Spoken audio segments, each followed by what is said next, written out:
Blessings, people who are gone. So this afternoon, some of the stories that will be mentioned: taxi man to pay big for slashing ex-girlfriend. Also coming up, son punches dad over house. So that and more.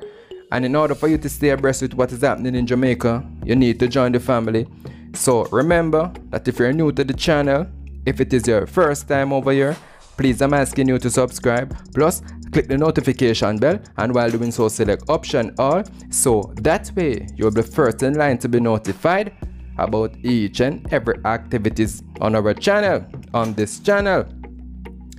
And also remember to give this video a like for YouTube algorithm. Blessings and more beatitude. Stay safe.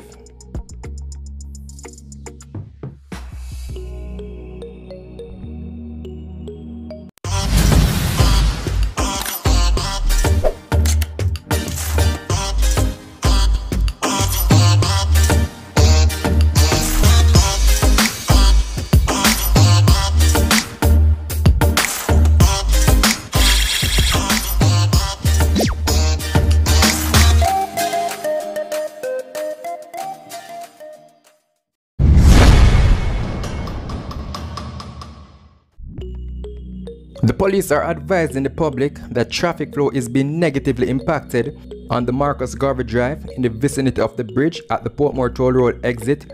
The police are currently processing a crime scene in the area. Still in Kingston, the Kingston Central Police have arrested and charged 5 people in connection with the seizure of 2 firearms and 17 rounds of ammunition in different operations in the division. Still in the corporate area, so this afternoon, a taximan who slashed his ex-girlfriend during a dispute pleaded guilty when he appeared in the Kingston and St. Andrew Parish Court on Wednesday. Aubrey Bailey, a 30-year-old man, is to return to court on June 18 to further settle the matter of attempt subtraction. It was reported that on March 19, along Mullines Road in St. Andrew, Bailey started shouting at the complainant, his ex-girlfriend, who he had earlier picked up in Halfway Tree. He was all up in his feelings, jealousy at heart, so he reportedly asked her several questions, including a few defaults that comes with jealousy, like where you're coming from and who have you been seeing, etc. Or who you deal with, hey girl, you know, and tell me. And she remained clandestine, so after she adamantly refused to answer his obsessive questions, the complainant said Bailey attacked her. She said she later realized that her ink was flowing, as in her BLOOD. She was BLEEDING. So after she got panic, him said, I'm gonna go kill the 2 of you tonight. And she told the court exactly how I said it in his own words. But Bailey claimed that his actions were unintentional, him never mean it. Basically, he was caught up in the moment at the time, and that was what came out of his mouth. And most persons who cleared their partners during an altercation, if gotten the chance to testify, they would have said the same thing. It wasn't intentional, and they got caught up in their feelings at the time, or they tried to flip it, like what this man is saying as he go along. So in trying to draw the match, in trying to make a tie, he told the court that his ex-girlfriend found out that he had a newborn baby. So that is why she started fighting him off in the car on the night in question. She was also cursing a lot and grabbing the steering wheel, which was pulling out of socket. So he told her to ease out, like Chronix. He told her to ease off. He angrily refused. She kept on coming at him. So that is why the utensil activated. That was when he pulled the KNIFE and it slashed her accidentally. That is what he told the court in trying to flip the case in his favor with his scripted, rehearsed statement, but that would not materialize. And he continued.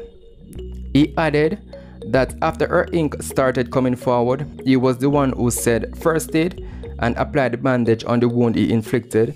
And listen, this is what these men do when they KILL their partners. They got frightened and tried to hide the BODY. That is the same example here. So when he stated that he was the same one who dressed the wound or tried to cover it up, he only did it when consciousness hit him and brought him back to his collective senses, and he realized exactly what he just did. A panic caused that, and I like that him did want to do it overall. So he further told the court that after the ordeal, both of them were there. Then he decided to get her some help. But when he came back, she was nowhere to be found. She was gone.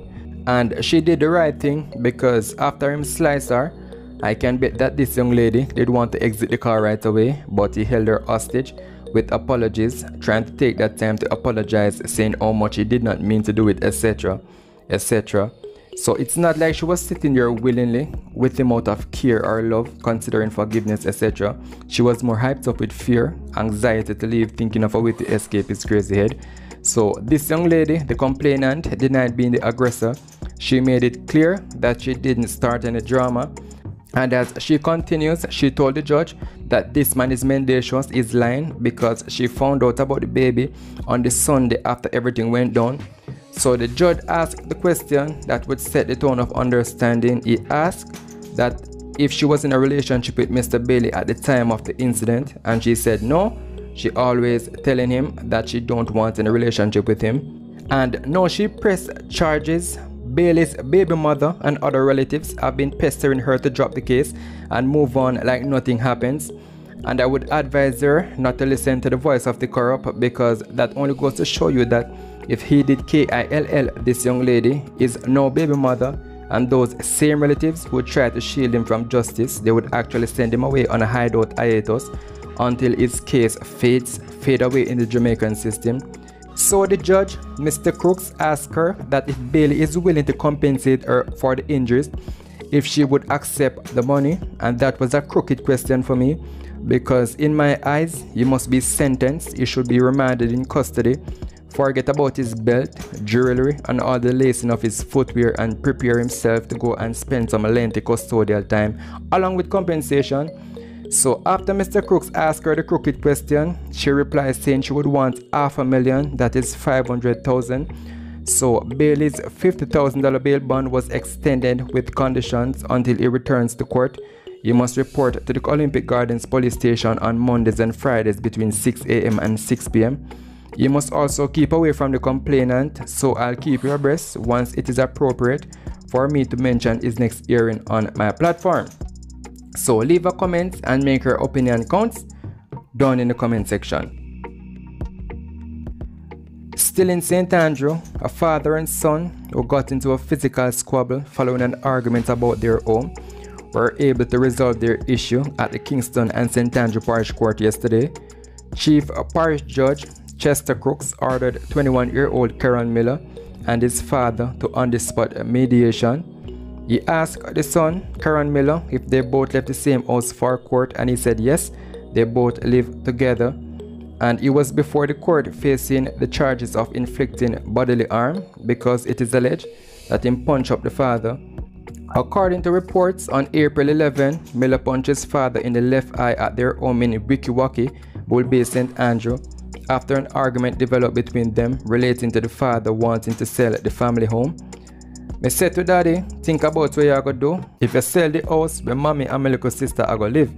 So according to him, he told the father to consider his actions, think about what he's about to do before he proceed any further. But his father is still walking around inside the house, cursing, saying the house belongs to him, so he can sell it if he wanted to. So as he continued, he told the court that he went outside and walked to the back of the house, and his father walked him down like a bull and bucked him in his head, so they both started to fight. They fell to the ground and started to wrestle because his father was countering, and that is when he punched him in the left eye to ease him off. Ease out! Anyway, his explanation of the events caused the laughter in the courtroom. So both Miller and his father were in the mediation session for an hour before re-entering the courtroom. The father demanded a sum of $3,000 from his son, which should be paid on May 27 to the court. After their hearing, they were both sent off with a warning from the judge to let peace reign at their home. But if the father decided that he wanted to sell the house nevertheless, without considering that he's not the only occupant, without caring for his son and his baby mother, maybe there's a breakdown in the family and he told him to leave, but they refused to. So in trying to get him to leave, he told him that the house would be up for sale, or he is indeed serious because he has somewhere else to lay, he said. but them other would be stranded. So maybe that is what got the son hungry, and I'm not justifying his actions because I'm only putting 2 and 2 together. Anyway, please leave a comment and make your opinion counts down in the comment section. Blessings, and do remember that if you're new to the channel and it is your first time over here, please I'm asking you to subscribe, plus click the notification bell, and while doing so select option all, so that way you'll be first in line to be notified about each and every activities on our channel, on this channel. And also remember to give this video a like for YouTube algorithm. Blessings. Stay safe.